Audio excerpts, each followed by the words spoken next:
Si tu prêtes attention aux bases, je ne dis pas que les choses avancées ne sont pas importantes, mais si tu prêtes attention aux bases, tu verras à quelle vitesse ta vie changera.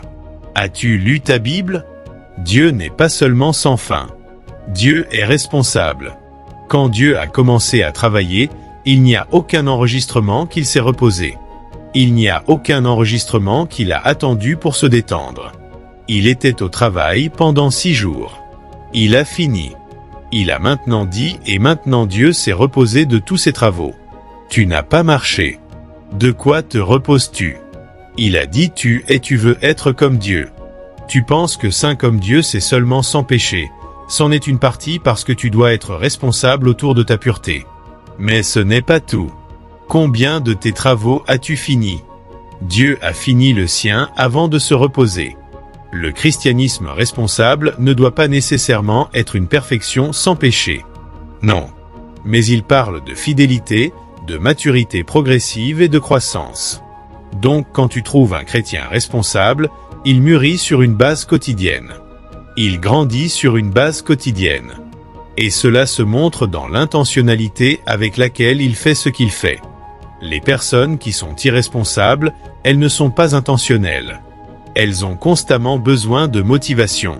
Quelqu'un a écrit récemment, mais la motivation, mais la discipline et motivation échouée. Parce que la motivation est importante, mais elle est spontanée. Les personnes qui vivent par la motivation, leur vie est haut et bas, haut et bas, haut et bas. Toute semaine où elles sont motivées, elles brûlent de zèle. Mais toute semaine où il n'y a pas de motivation, elles peuvent descendre et détruire même ce qu'elles ont construit la semaine précédente. Donc nous ne parlons pas de vie motivée. Ces jours quand je grandissais, il disait si tu motives un idiot, tu as un idiot motivé. Mais c'étaient les philosophies avec lesquelles certains d'entre nous avons été élevés. Donc même les idiots peuvent être motivés. Donc nous ne parlons pas de motivation. C'est pourquoi même la prédication, quand la prédication devient à propos de la motivation, tu verras les gens excités seulement à l'église. Vérifie-les dans la vie. Ils n'ont rien à montrer. Donc nous parlons de vie intentionnelle. Tout ce que la Bible dit que tu trouves ta main en train de faire, il a dit fais-le de tout ton cœur, ton esprit, ton âme, ta force. C'est la vie intentionnelle. Si cela vaut la peine d'être fait, cela vaut la peine d'être bien fait. Et si cela ne vaut pas la peine d'être fait, pas besoin de gaspiller ton temps. Donc les personnes qui ne sont pas intentionnelles ne sont pas responsables.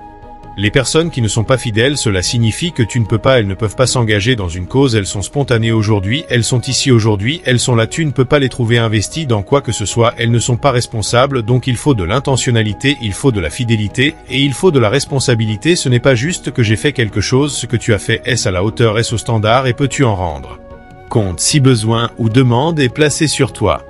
C'est ce que cela implique. Et donc dans toute dimension de la vie, que ce soit spirituel, que ce soit relationnel, que ce soit social, dans ton interaction avec les gens, que ce soit ta responsabilité civique envers la société, il doit y avoir de l'intentionnalité. Il doit y avoir de la fidélité et il doit y avoir de la responsabilité. Si ces choses ne sont pas là, tu n'es pas responsable. La responsabilité n'est pas juste que j'ai quelque chose à faire, j'ai un emploi. Non, ce n'est pas ce que nous disons. La responsabilité n'est pas juste que j'ai une entreprise. Oui, cela commence par avoir quelque chose à faire parce que la Bible dit que ta main doit trouver quelque chose à faire. Mais par-dessus avoir quelque chose à faire, à quel point es-tu intentionnel?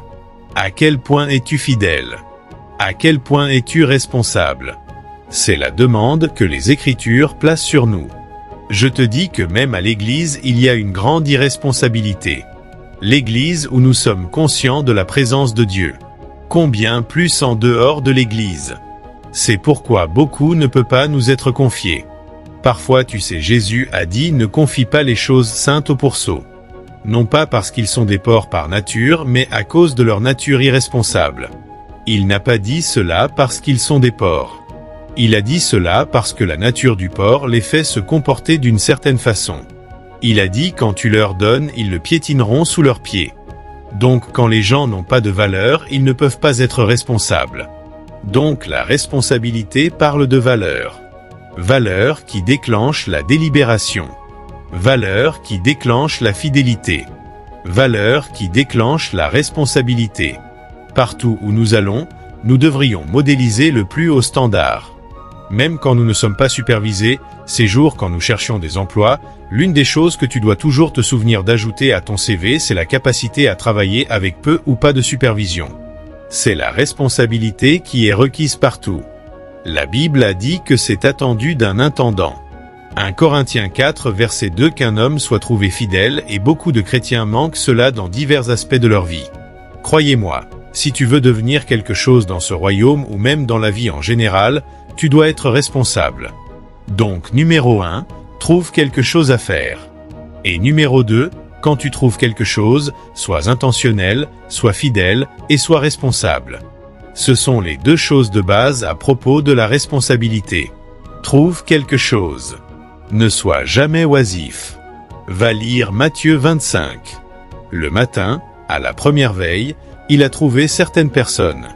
Il leur a donné quoi faire. La Bible a dit à la troisième veille, il a trouvé d'autres personnes. Il a dit, quoi? N'avez-vous rien à faire? Ils ont dit non. Il a dit, venez et travaillez. À la sixième veille, il est sorti encore. Il a trouvé venez et travaillez jusqu'à 17 heures. Il a encore trouvé certaines personnes oisives. Il a dit, venez et travaillez. Donc il ne devrait y avoir aucun moment où tu es trouvé sans rien faire.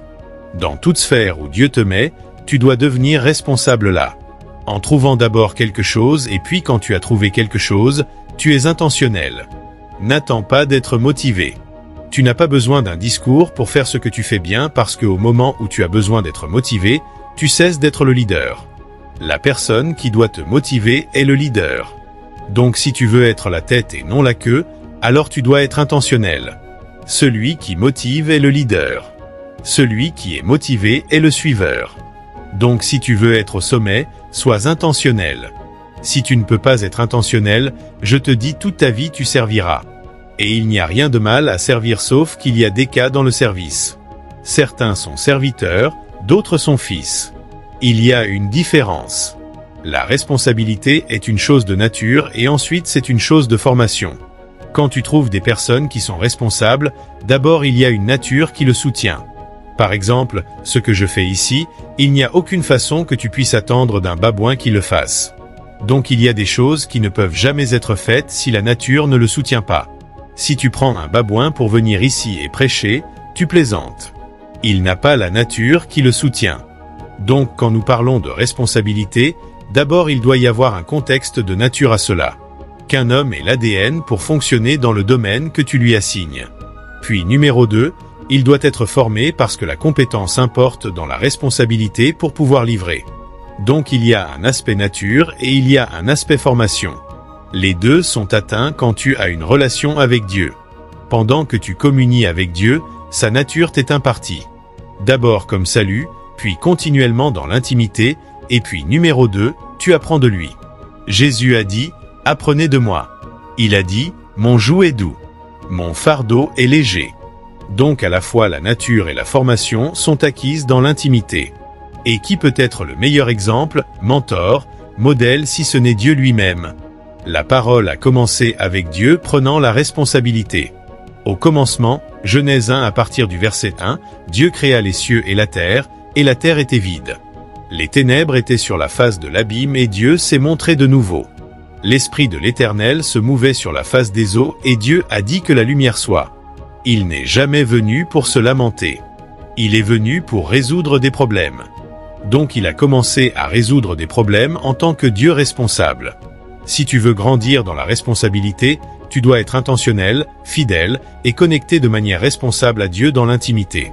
Regarde ce que Jésus a dit. Jean 15 verset 5 il dit, « Sans moi vous ne pouvez rien faire ». La force que nous tirons afin d'être responsables est tirée de notre relation avec Dieu. Et souviens-toi, la responsabilité n'est pas juste ce que tu fais sur ton travail. C'en est une partie. C'est plus profond parce qu'il y a aussi un contexte spirituel de responsabilité. Donc tu as besoin d'une connexion vitale avec Dieu pour être responsable. Paul a dit dans Philippiens 2 verset 13, il a dit, « C'est Dieu qui agit en nous, tant pour vouloir que pour faire selon son bon plaisir. » Paul a dit dans Philippiens 4 verset 13, « Je peux tout par Christ qui me fortifie ». Donc la responsabilité est occasionnée quand tu as une connexion vitale avec Dieu. Vérifie ta Bible. Tous les hommes qui ont marché avec Dieu étaient responsables. Cela signifie qu'il y a quelque chose à propos de notre connectivité à Dieu qui provoque la responsabilité. Il ne se contentera pas d'inspirer, il donne des commandements. Cela te pousse à être responsable. Numéro 2, qu'est-ce qu'il faut pour être responsable ? Une posture de cœur engagée à l'obéissance et à la responsabilité. Quiconque n'a pas la posture de cœur d'obéissance, quiconque n'a pas la posture de cœur de responsabilité ne peut jamais être responsable. Si tu trouves un homme à qui toute instruction donnée, il la contredit. Arrête de gaspiller ton temps. Si tu l'aimes, prie pour lui. Reviens. Le travail ne sera pas fait. Tu trouveras un homme qui échoue à faire le travail et tu essaies de corriger, de réprimander ou d'exiger la responsabilité et il dit « Attends, il te donne 1000 excuses. » Ne gaspille pas ton temps. Tu as trouvé quelqu'un qui non seulement arrêtera que cela soit fait, il arrêtera les autres qui étaient prêts à le faire. Donc 2 personnes dangereuses que tu trouveras si tu veux faire quelque chose sont celles qui ne sont pas obéissantes et celles qui sont pleines d'excuses. Mets-les de côté rapidement parce que si tu n'es pas fort après un moment, même toi tu deviendras inactif. Ils ne te donneront pas juste une raison pourquoi cela ne devrait pas être fait. Ils te donneront une raison pourquoi toi aussi tu ne devrais pas te tracasser. Ok. Détends-toi maintenant. Est-ce que tu construis une nouvelle parole ? Je parie que cette chose te connaît, Ilsa, quand tu es maintenant d'accord avec eux, alors ils riront. Ah bah, tu sais maintenant, ah bah si c'est possible, si nous pour je sais que j'ai lu il y a de nombreuses années, j'ai oublié qu'il a dit maintenant, il a dit que la chose pour laquelle tu as donné une excuse, il y a plus de 1000 personnes qui peuvent la faire, mais il faut une posture de cœur, si le cœur n'est pas la même, si c'est une tâche simple, elle ne sera pas faite, mais si le cœur est la même, si c'est difficile, tu feras quelque chose à ce sujet, même si tu ne l'obtiens pas, tu feras quelque chose à ce sujet. Donc tu trouves des personnes qui sont responsables, il faut une posture de cœur, et je te dis que ce cœur n'est plus là. C'est une génération où dis à quelqu'un prends un paie, il te charge pas de problème, si tu dois le faire à un coup, c'est bien tant que tu as la valeur, mais tu les paies encore, il te donne des excuses. Quelqu'un qui travaille pour moi récemment, je lui ai dit je ne te donnerai plus jamais de travail parce qu'il ne le finira jamais. Il fera tout le travail, il restera une charnière sur la porte. Cela deviendra des histoires. Je dis tu as un syndrome en toi qui ne fait pas les choses et à cause de cela je ne veux jamais parce que je ne veux pas que tu m'impartes. Une nouvelle génération doit naître et il faut un cœur et beaucoup ne l'ont pas. Dans Jean 14 verset 15, il n'a pas juste dit garder mes commandements. Non, même Dieu sait que nous ne sommes pas des robots qui gardent juste les commandements. Il a dit si tu m'aimes alors garde mes commandements. Cela signifie que l'obéissance est un produit du cœur. Donc quand les gens ne sont pas obéissants, quand les gens sont irresponsables, vérifie numéro 1, est-ce qu'il manque la formation, fournis la formation. Après que tu as fourni la formation, s'ils sont encore irresponsables, discipline-les un peu parce qu'ils peuvent lutter avec des problèmes en eux-mêmes comme le manque de concentration, le manque de discipline. Maintenant quand tu les disciplines un peu et qu'ils sont encore là, laisse-les. Cela signifie que leur cœur n'est pas là.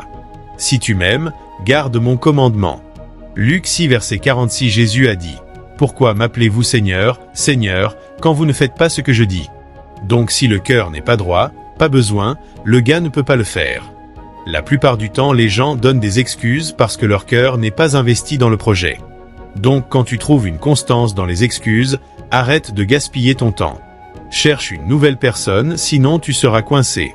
Le christianisme responsable, et cela vient du plan de référence de Dieu numéro 3, qu'est-ce qu'il faut pour être responsable? C'est la passion pour le service. Passion, quand tu vois des personnes responsables, il y a une énergie qu'ils ont, l'évêque partageait. Il a dit, quelqu'un lui a dit, quand te reposes-tu? Tu sais, les gens te posent des questions, parfois ils attendent la réponse que tu devrais donner. Il a dit la pensée, il dira quand je suis fatigué. Je n'ai pas le droit d'être fatigué. Fatigué pourquoi? Quand te reposes-tu? Il pense qu'il dira dans la nuit. Le révérend David Ahui a dit la différence entre la nuit et le jour, c'est la lumière. Donc si le travail n'est pas fait et que c'est la nuit sur lumière, continue à travailler, tu penses les gens apparaissent juste, il y a une mentalité quand te reposes-tu? L'évêque a dit quand je suis fini, si je ne suis pas encore fini, je n'ai pas le droit de me donner du repos. Il a dit l'un de ses enseignants l'a regardé, il y a de nombreuses années cet homme va-t-il se tuer? Il est encore ici, tous l'appellent maintenant père. Pendant ce temps les personnes qui ont un vrai travail ne se plaignent pas, c'est celui qui n'a rien qui crie chaque jour. Les gens n'apparaissent pas, monsieur, ils sont responsables sur leur passion, sur leur but, jusqu'à ce qu'ils arrivent là où ils sont.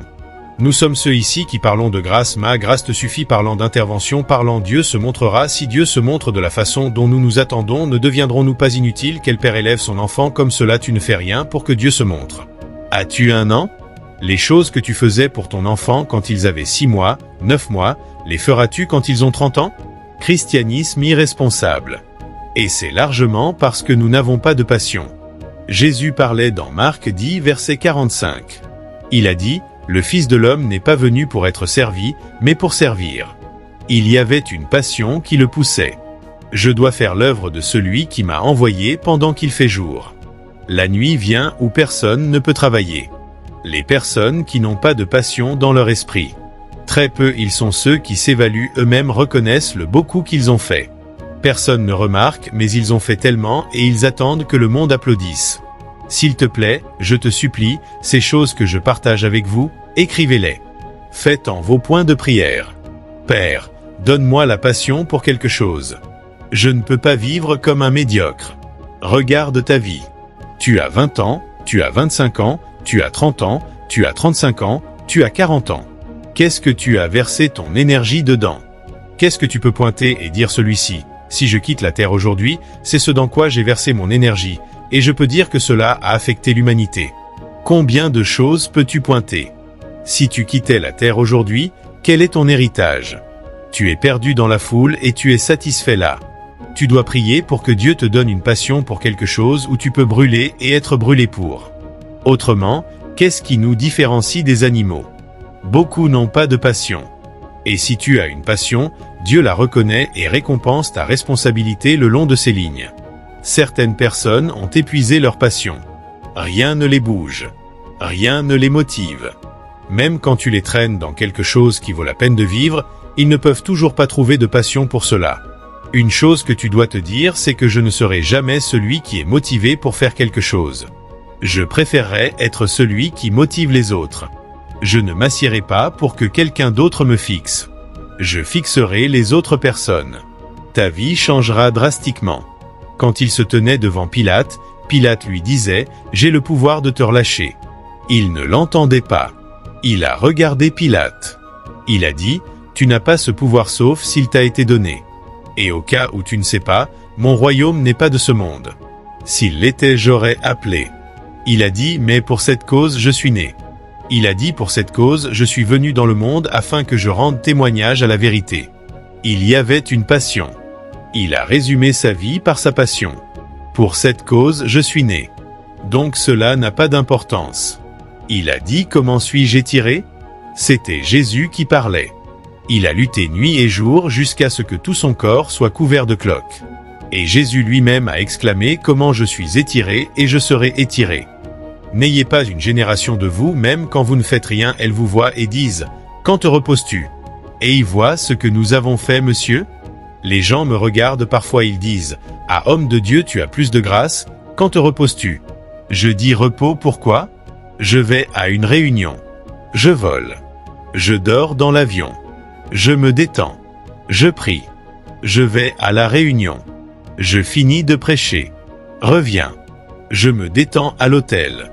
Je vole de retour et dis: quand est-ce que je me repose? Toute ma vie est repos. Combien d'heures ai-je prêché? Va demander aux pauvres gens qui galopaient sur des ânes pendant des heures. Va et chevauche un chameau pendant 2 heures. De nos jours, nous volons même en classe affaires. Même l'économie est stressante. Je ne veux pas m'asseoir pendant 10 heures. Pendant ce temps, ces personnes chevauchaient à dos de cheval. Elles chevauchaient des chameaux pendant des semaines. Je vous prêche maintenant. Vois le micro. Vois comme c'est fort. Quand Paul prêchait, il n'y avait pas de micro. Et il prêchait à des milliers. Cela signifie que chaque fois qu'il prêchait, il criait à tue-tête. Regarde le volume d'électronique ici pour que je parle à ce petit nombre. Il y a un amplificateur, il y a un clavier, tout joue. Je dis: quand te reposes-tu? Orga, je me repose. Ne m'applaudissez pas hors de ma destinée. Je ne dis pas tue-toi, mais je dis: ne te rends pas paresseux par des acclamations inutiles. Si dans les jours des pauvres gens pouvaient gagner des centaines de milliers d'âmes, toi tu es dans cette génération où tu as les médias pour soutenir, tu n'as pas gagné 10 000 âmes. Ne penses-tu pas que tu joues? Nous avons besoin de nous réveiller. Il a dit les choses qui ont été écrites, Romains 15 verset 4, elles ont été écrites pour notre instruction afin que nous par la patience et la consolation des Écritures nous ayons l'espérance. Patience et consolation des Écritures. Mais tu as besoin de passion. Ta passion est ton carburant pour la destinée. Brûle-la sur ton but. Dédicace à la croissance personnelle. Tu ne peux pas faire plus que ton niveau de développement. Mon fils a 3 ans. Mon premier fils, même s'il est sage et veut m'aider, il y a beaucoup de domaines où il ne peut pas m'aider. Il n'est pas grandi. Quand il rentre à la maison, il porte une cuillère, porte un mouchoir, se tient devant la TV, et il essaie de m'imiter dans ce que je fais. Même si je suis fatigué ici, c'est la dernière personne que j'appellerai. Ce n'est pas à propos de l'amour. C'est à propos de la maturité. Imagine si je dis je ne peux pas prêcher maintenant. Je laisse le pasteur Godwin, laisse le pasteur Frank, laisse le pasteur Jude, laisse tous ces hommes ici. Laisse Lucky, laisse tout le monde. Et puis je donne à mon fils Mike qui a 3 ans. Tu vas te demander, est-ce que ce homme joue avec nous? Est-ce pour 2 minutes? Qu'est-ce qu'il fait? Parce qu'il faut de la croissance pour être responsable. Donc la passion est bonne, mais personne voit toute zone où tu veux être responsable. Tu sais quelque chose, la juste grandit. Quand tu grandis naturellement, tu deviens responsable. Donc notre irresponsabilité en elle-même est un témoignage, une attestation de notre immaturité parce que ceux qui sont matures sont responsables. En fait, l'un des marqueurs de la maturité est la responsabilité. La preuve que tu es grandi, ce sont les assignations que tu peux gérer. C'est pourquoi quand Dieu te donne une assignation, il te dit « Je te vois comme mature ». À nous un enfant est né. Ésaïe 9, verset 6, rien n'arrive. À nous un fils est donné, les choses changent. Le gouvernement de ce monde sera sur ses épaules. Tu ne donnes pas le gouvernement aux enfants. Tu donnes le gouvernement aux matures. Il a dit l'héritier, tant qu'il est enfant, Galates 4, verset 1, n'est pas différent d'un serviteur. Même s'il est seigneur de tout, mais tu ne peux pas lui permettre de gérer les affaires d'État. Il faut de la maturité. C'est pourquoi les Écritures exhortent que nous grandissions. Dans Hébreux 5, versets 12 à 14, il a dit « Quiconque use de lait est un bébé et est inexpérimenté dans la parole de justice. » Quiconque use de lait, il a dit « Car quand il devrait y avoir des enseignants, vous avez besoin d'être enseignés les premiers principes des oracles de Dieu. » Quiconque use de lait est obéi et est inexpérimenté dans la parole de justice. Cela signifie que la parole de justice requiert aussi de la compétence. C'est pourquoi Job a dit « J'ai fait un vœu avec mes yeux de ne pas regarder la Vierge ». C'est de la compétence. Ce n'est pas juste à la justice de Dieu et tu tombes comme un poulet. Tu as besoin de compétence. Il a dit car la viande forte appartient à ceux qui par raison d'usage maturité. La viande forte appartient à ceux qui sont d'âge mûr qui par raison d'usage ont exercé leur sens pour discerner entre le bien et le mal. Responsabilité. Il faut de la maturité. Donc dédie-toi, engage-toi, fais effort par l'esprit pour grandir. Nous avons trop de bébés. C'est pourquoi quand tu viens à l'église, le service de miracle est surpeuplé. Mais les veilles sont rares. L'évangélisation est rare parce que tout le monde vient manger, ils cherchent le festin où Dieu fournit. Mais quand Dieu a une assignation, tu ne peux pas les trouver parce qu'ils sont des bébés. Et cela te montre le tableau du corps de Christ aujourd'hui est un mouvement de bébés. Partout où tu trouves une foule, la prophétie se produit, les miracles se produisent. Et partout où c'est le pays, l'évangélisation et la prière est ce qui se produit. Et la plupart du temps, nous célébrons les bébés que nous rassemblons. Et cela ne profite pas à Dieu. Regarde l'Église que Jésus a laissée. Tous sont devenus témoins. Tous, pas certains. Quand Judas est tombé, ils ont choisi 2 personnes par tirage au sort. Et ils avaient la stature des apôtres. Tant que tu es entré et sorti, tu peux être apôtre. Si tu ne le es pas, c'est parce que Dieu ne t'a pas choisi. Ils ont choisi celui qui est tombé. Ils ont dit, venez, jetons le sort. Retourne, choisissez 2 personnes. Priez Dieu. Qui est pour choisir celui-ci?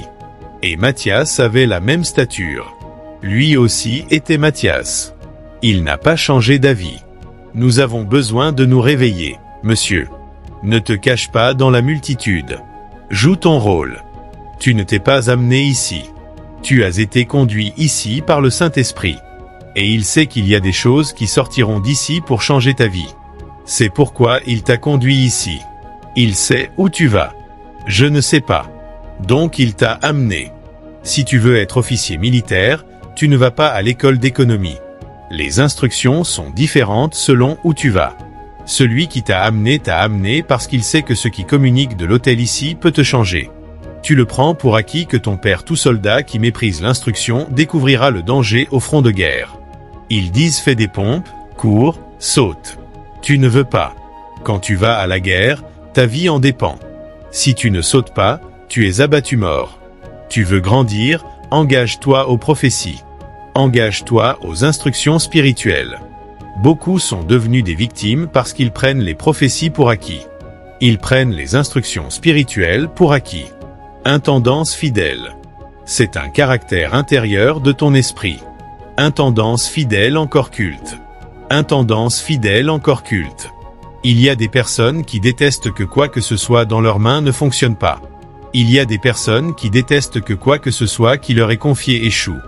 Même s'il n'y avait pas de profit pour ainsi dire, tant que tu dis ceci t'est confié, elles feront tout pour que cela fonctionne. C'est un état de leur homme-esprit. C'est appelé intendance.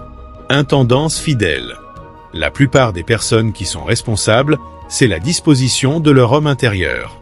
Elles ne le font même pas à cause de toi. D'abord à cause de Dieu et deuxièmement parce qu'elles ne peuvent pas se renier elles-mêmes. Si cela échoue dans leurs mains, elles ne se pardonneront presque pas. Et la Bible soutient de telles valeurs.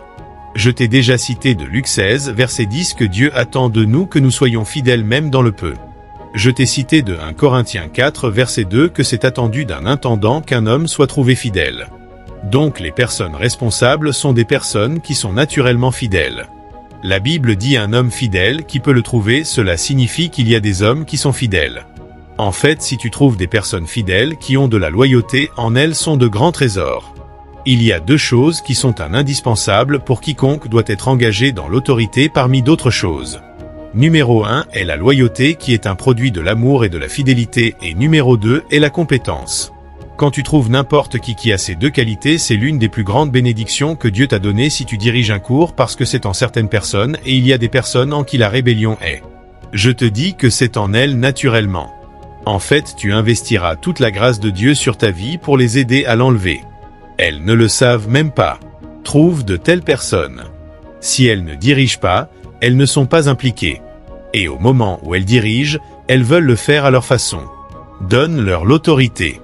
Elles ont un problème avec 20 personnes déjà. Tout le monde a tort sauf elles. Elles peuvent commander les gens. Elles peuvent punir les gens.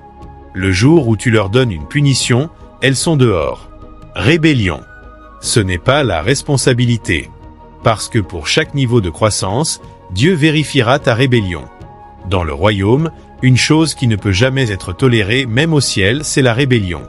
Quand Satan s'est rebellé, il a été expulsé. Donc la responsabilité requiert une intendance fidèle. Et donc quiconque veut que Dieu l'aide dans ses corridors, ces 7 choses sont un must pour toi. Écris-les. Médite sur les Écritures. Je te donne très peu d'Écritures. Va et cherche d'autres Écritures sur ce sujet. Étudie-le et demande à Dieu de t'aider. Pourquoi ? Parce que la responsabilité n'améliore pas juste ta vie. Elle le fait vraiment.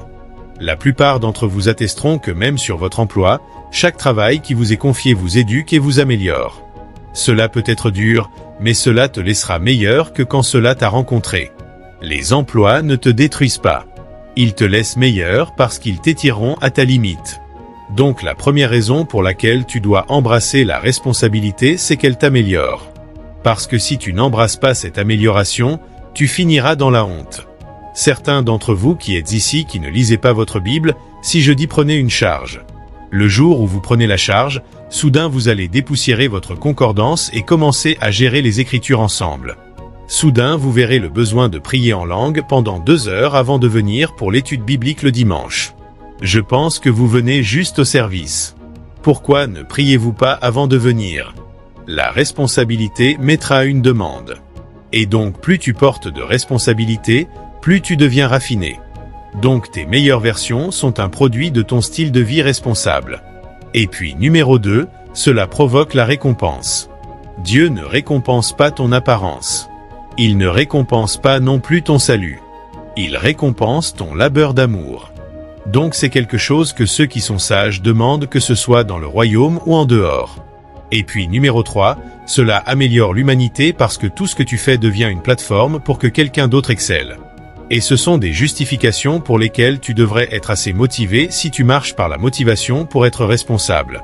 Je ne traite pas des bénédictions de la responsabilité ce soir à cause du temps. En fait, je suis sur le point de conclure. Laissez-moi toucher des domaines.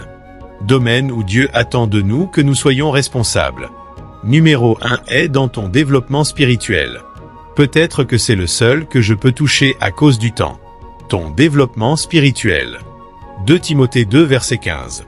Étudie pour te montrer approuvé de Dieu, un ouvrier qui n'a pas à avoir honte, qui dispense droitement la parole de vérité. Étudie pour te montrer approuvé. Donc Dieu veut que tu sois responsable à travers la totalité de ta vie spirituelle. Cela signifie que cela touche ta vie spirituelle. Dieu veut que tu sois intentionnel à propos de ce développement. Dieu veut que tu sois responsable à cet égard afin que la maturité soit atteinte au degré où tu reflètes Christ. Volonté. Volonté. De se tenir dans la brèche pour Dieu et pour l'homme. Si cette volonté n'est pas là, tu ne peux pas prendre la responsabilité. Tu dois avoir entendu que tu peux amener un cheval à la rivière, tu ne peux pas le forcer à boire de l'eau. Volonté. Beaucoup ne sont pas volontaires. Beaucoup ne sont pas volontaires. J'aime la façon dont Paul l'a mis. Il a dit la nécessité m'est imposée. Je pense que c'est un Corinthiens 9 vers les versets 14 à 18. Vérifie-le. Nécessité. Il dit malheur à moi si je ne prêche pas l'évangile. Malheur à moi. C'est la volonté de prendre la responsabilité. Numéro 6, un sens de la responsabilité. J'ai déjà mentionné cela comme l'une des causes. 2 Corinthiens 5 verset 10, il dit nous devons tous comparaître devant le tribunal de Christ. Tous nous que chacun reçoive les choses faites dans son corps selon ce qu'il a fait soit bien soit mal. Donc pendant que tu étais dans la chair, il dit tout ce que tu as fait tu comparaîtras devant le tribunal de Christ pour en rendre compte. Ce sens de la responsabilité est l'une des choses qui provoque la récompense. Quand tu trouves des personnes responsables, surtout dans le contexte spirituel, c'est parce qu'à la fin des temps elles veulent t'entendre « bon et fidèle serviteur ». Si ce n'est pas une motivation pour toi, tu ne seras jamais responsable. Mais certains d'entre nous qui connaissons l'implication quand nous nous souvenons d'écritures comme cela nous provoque. Cela nous pousse. Dans Matthieu 12 verset 36, Jésus a dit « Toute parole donnera compte de tout ce qu'il a fait et de tout ce qu'il a dit. » Si ce sont des paroles oiseuses ou des paroles saines, tout le monde doit en rendre compte, c'est attendu d'un intendant. 1 Corinthiens 4 verset 2, qu'un homme soit trouvé fidèle. Donc tu trouves des personnes responsables, il y a une conscience de responsabilité et la responsabilité est en niveau. Tu as besoin de comprendre cela et je pense que c'est sensible donc je dois le dire que la responsabilité est en niveau. Donc ceux qui sont responsables sont ceux merci qui ont un sens de la responsabilité d'abord envers Dieu. Romains 14 verset 12. Donc alors chacun de nous rendra compte de soi-même à Dieu. Deuxièmement aux autorités spirituelles. Hébreux 13 verset 17. Obéissez à ceux qui ont autorité sur vous, car ils veillent sur vos âmes et doivent en rendre compte. Et afin que quand ils le font, ils le fassent avec joie, car cela vous est profitable. Numéro 3, envers les croyants compagnons. Je suis responsable envers vous. Bien que je sois une autorité spirituelle sur vous, mais je suis responsable envers vous. Si je fais quelque chose qui n'est pas moralement droit, je perds le droit de me tenir ici pour vous parler. Sauf si la repentance et la restitution sont accomplies. Donc nous sommes responsables les uns envers les autres. Galates 6 versets 1 à 2 portez les fardeaux les uns des autres et ainsi accomplissez la loi de Christ. Il est dit dans Jacques 5 verset 16, confessez vos fautes les uns aux autres. Donc nous devons ce niveau de responsabilité. Numéro 4, envers les autorités civiques, tu es responsable envers la constitution de ton pays. Tu es responsable envers les autorités qui sont car elles sont ordonnées de Dieu. Tu ne peux pas dire « Non, je m'en fiche, je peux faire ce que je veux ». Non, tu ne peux pas, monsieur. La Bible dit que toute autorité qui est ordonnée de Dieu. Et ils disent « Si tu les violes, ils ne portent pas l'épée en vain ». Donc tu es responsable. Que chacun Romains 13, versets 1 et 2 soit soumis à l'autorité gouvernante. Que chacun soit soumis au pouvoir supérieur ou à l'autorité gouvernante. Il a dit car il n'y a pas de pouvoir sinon de Dieu et les pouvoirs qui sont ordonnés de Dieu. Responsabilité. Donc le premier aspect de développement ou de responsabilité est ton développement spirituel ou ta vie spirituelle. Le deuxième aspect de responsabilité est dans ta faculté mentale. S'il te plaît, sois délibéré et sois conscient non seulement de faire grandir la force de ton esprit, mais aussi ton esprit. Il y a beaucoup de choses que Dieu peut faire avec toi si ton esprit est limité. Car tel que l'homme pense, tel il est. Donc ton esprit est important. Sois responsable envers ton développement spirituel, ton développement mental, ton développement corporel. Numéro 4, sois responsable dans ta relation avec les autres. Il y a une façon dont nous devons nous comporter les uns avec les autres. Dans tous les standards moraux, dans l'amour et la compassion, le respect mutuel. Ce sont des lois dans les Écritures. Il a dit, traite la jeune femme comme ta sœur dans toute pureté. Il a dit, exaltez les autres plus que vous-même. Respect mutuel, pureté. Il y a des standards pour nos relations et tu dois prendre cette responsabilité. Et puis numéro 5, domaine de responsabilité dans ton service à Dieu et à son royaume, un combat à venir. 1 Timothée 3 verset 15. Afin que tu saches comment tu dois te comporter dans la maison de Dieu, qui est l'église du Dieu vivant, le pilier et le soutien de la vérité. Donc sois responsable dans la maison de Dieu. Et je t'ai enseigné essentiellement que la responsabilité dans la maison de Dieu est dans la prière, dans le service corporatif, dans le don pour l'avancement du royaume. Ce sont les 4 exigences de base de responsabilité dans la maison de Dieu. Cela prend ton énergie, cela prend ton temps, cela prend tes ressources. Donc tu participes à la prière, tu participes au service corporatif, tu participes au don pour l'avancement du royaume parce que le milliardaire digne ne sponsorisera pas une croisade et puis tu participes à la conquête des âmes et au discipolat et enfin domaine de responsabilité envers l'État et la nation où tu appartiens. Responsabilité sociale ou civique. La plupart d'entre nous pensons service-vie de royaume responsable. Si nous parlons d'un croyant responsable, c'est à propos de la spiritualité seulement. Donc nous catégorisons tout à propos de la responsabilité dans la prière, dans le jeûne, dans l'étude de la parole. Non, c'est plus profond que cela. Tout cela est le développement spirituel. Tu as besoin de développement mental. Tu as besoin de développement corporel. Tu as besoin de développement relationnel. Puis tu as besoin de service central dans la maison de Dieu. Puis tu as besoin de responsabilité civique.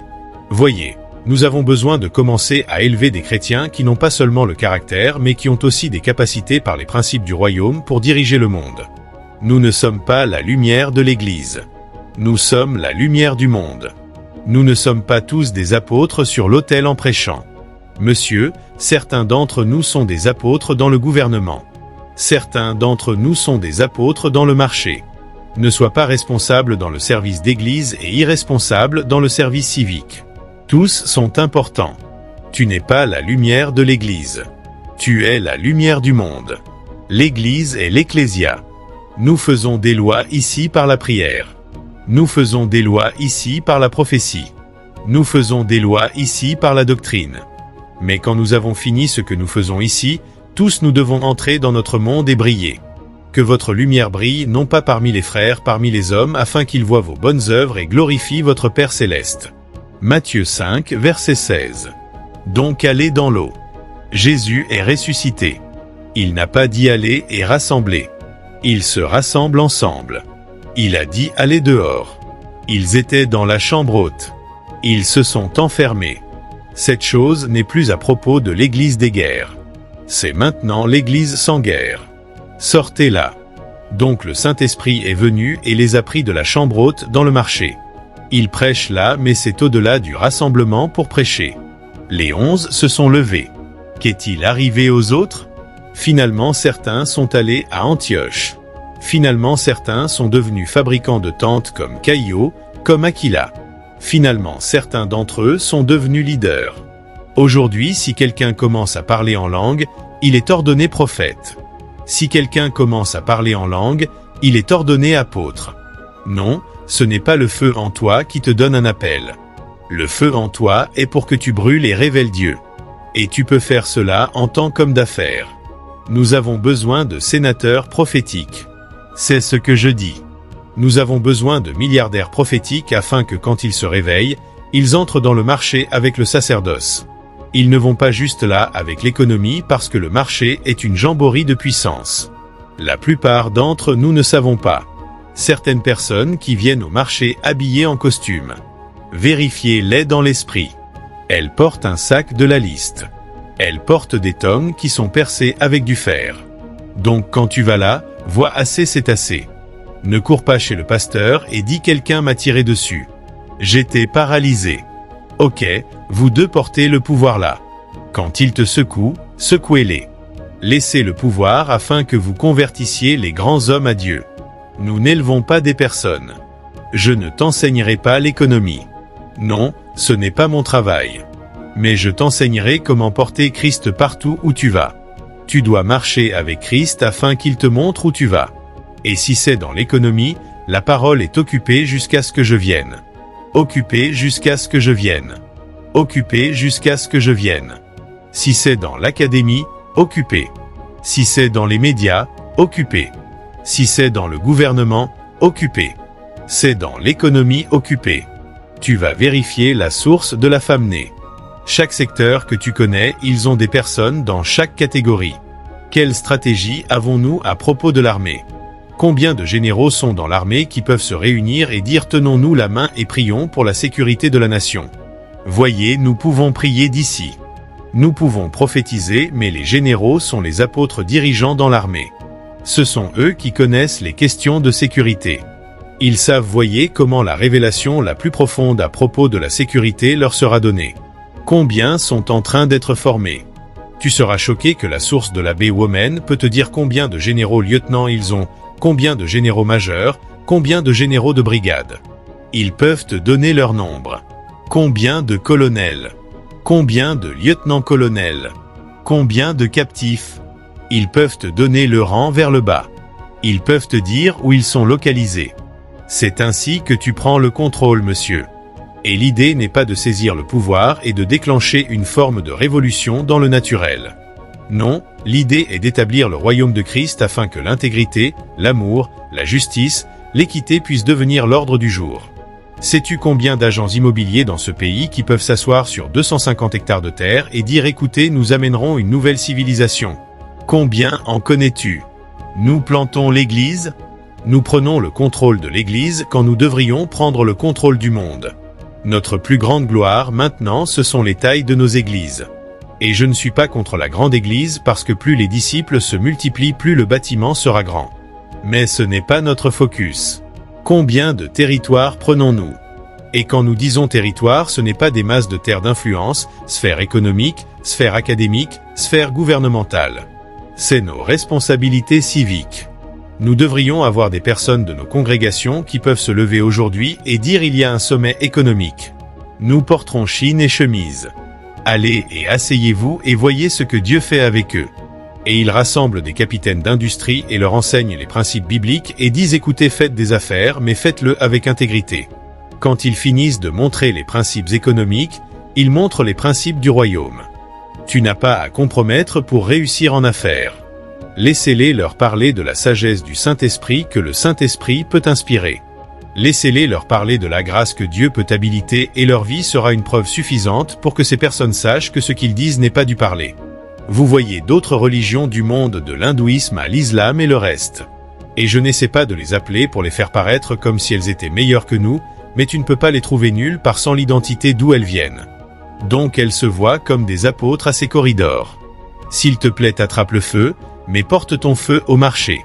Certaines de ces paroles prophétiques, je sais que Dieu peut te donner une parole prophétique pour l'Église, mais utilise-en certaines et trouve une terre et prends le contrôle d'une région afin que tu puisses établir quelque chose pour Dieu.